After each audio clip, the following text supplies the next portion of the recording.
morning. My name is Kristen. I am the Division Director of Beacon Hill Associates, which is our administrative division of Beacon Hill Staffing Group. So we handle a lot of the administrative entry to mid-level placements in the DC area. So I'm going to talk to you today about finding good talent in the DC area and how to go through the interview process. And I will try and keep this short and sweet. So in terms of how to find talent on your own, referrals are a really good way to foster relationships and kind of keep those relationships flowing. A lot of my clients set in place a employee referral incentive. So if you hire someone really great, we typically find that good people refer good people. So if you want to, incentivize someone, if you refer someone and they work for us for a year, we'll give you $100, $500, $1,000. A lot of those things can be really motivating for people to go out and, network on their own. I also find that associations, networking events, alumni organizations are a really good way of finding good people. Associations in particular. In this business, I have found that there is an association for everything. Turkey, rice, nurses, everything. And a lot of those associations will actually allow you to post job ads on their website. It's a service they provide to their paying members. So in the construction industry, there are several associations related to that. If you would like to post a job, a lot of them love doing that because it's helping their paying members find employment. Networking events, there are always, especially in DC, a lot of good networking events. BizNow does really good networking events. There are a lot of other networking events in the area. Alumni organizations, I have a really good relationship with my William & Mary DC alumni office. We foster a lot of relationships with local universities, Georgetown, George Washington University, American, Catholic, especially if you're looking for recent college grads.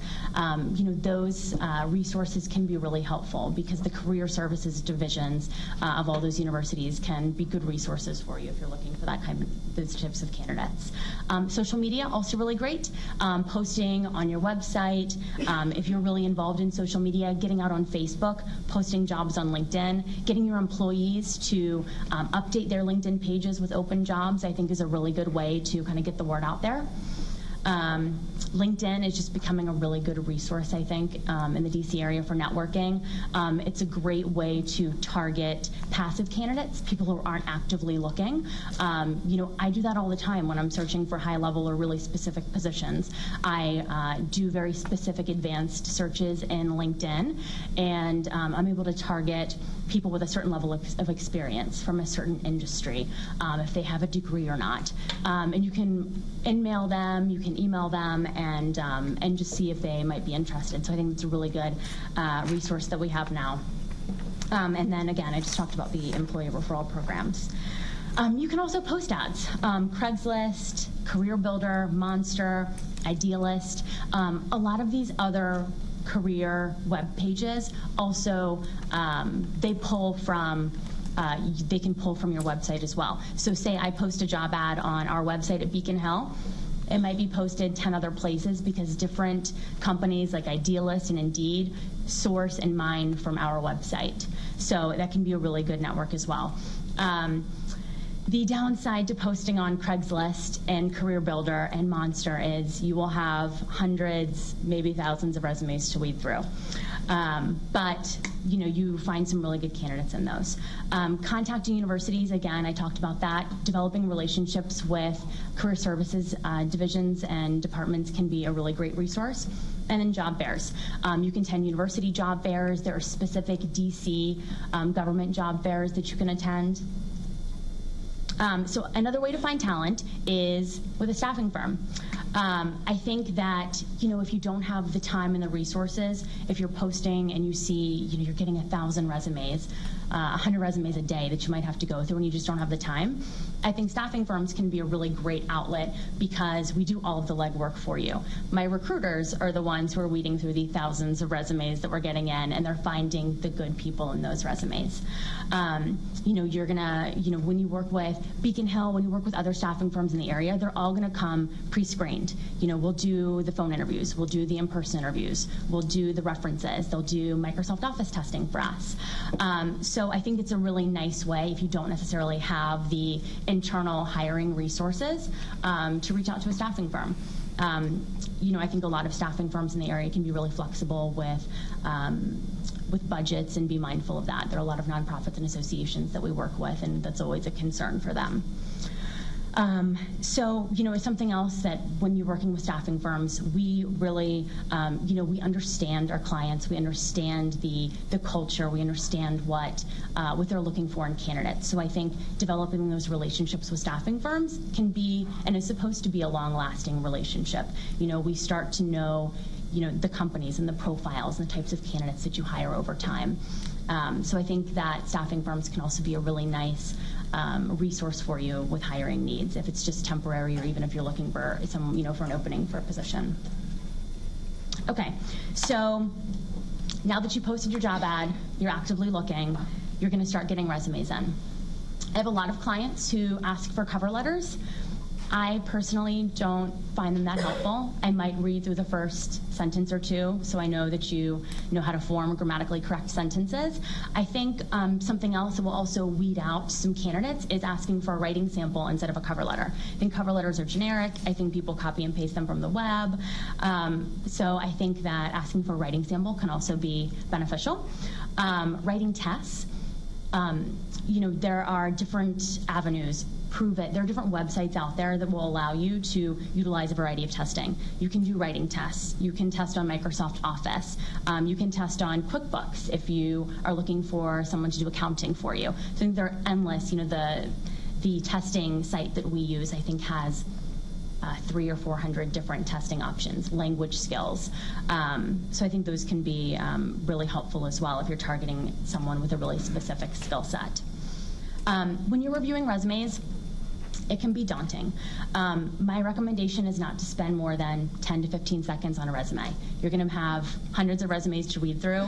I know 10 to 15 seconds doesn't look like a lot, but really what you're looking for, because you're just going to be deleting some from your inbox, you're going to be throwing a lot of them away. A lot of them are not even going to be applicable to the job.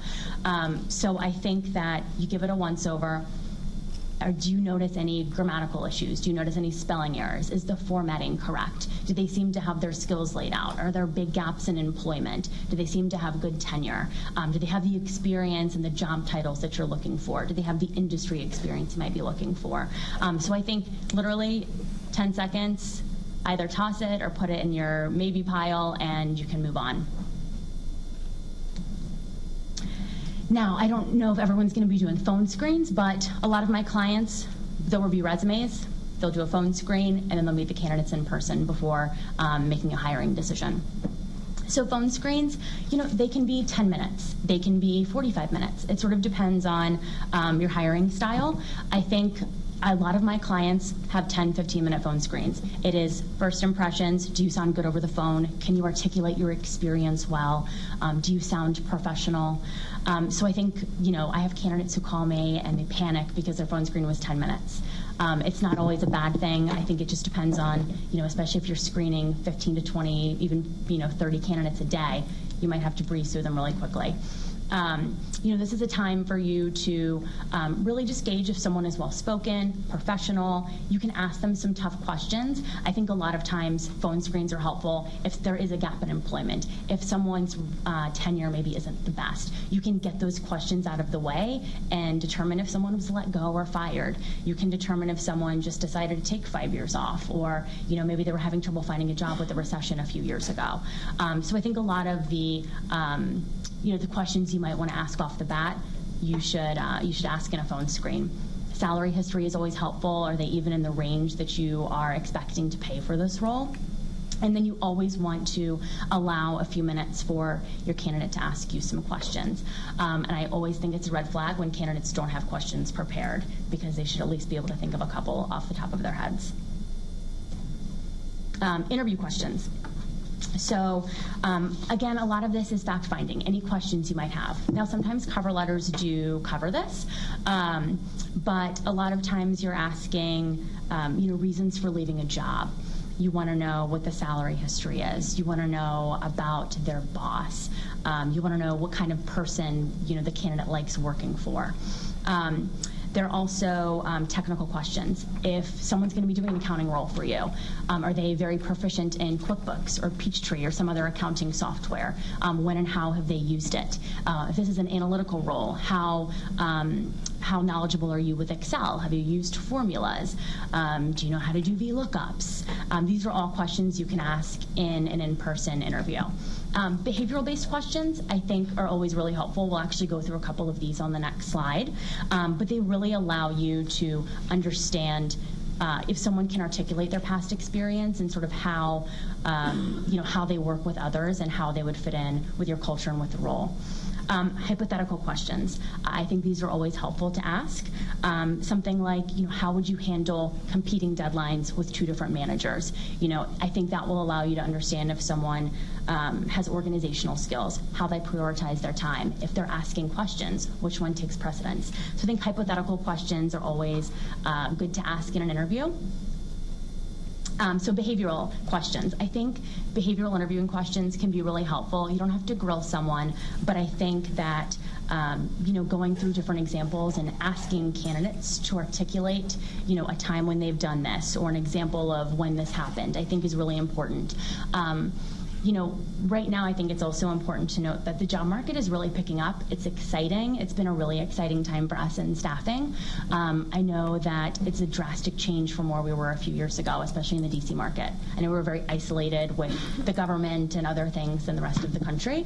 But I think right now, people are doing a lot of hiring, and I think that candidates should come prepared to answer a lot of these questions because there's a lot of competition out there. There are a lot of people applying for jobs, and there are a lot of companies doing hiring.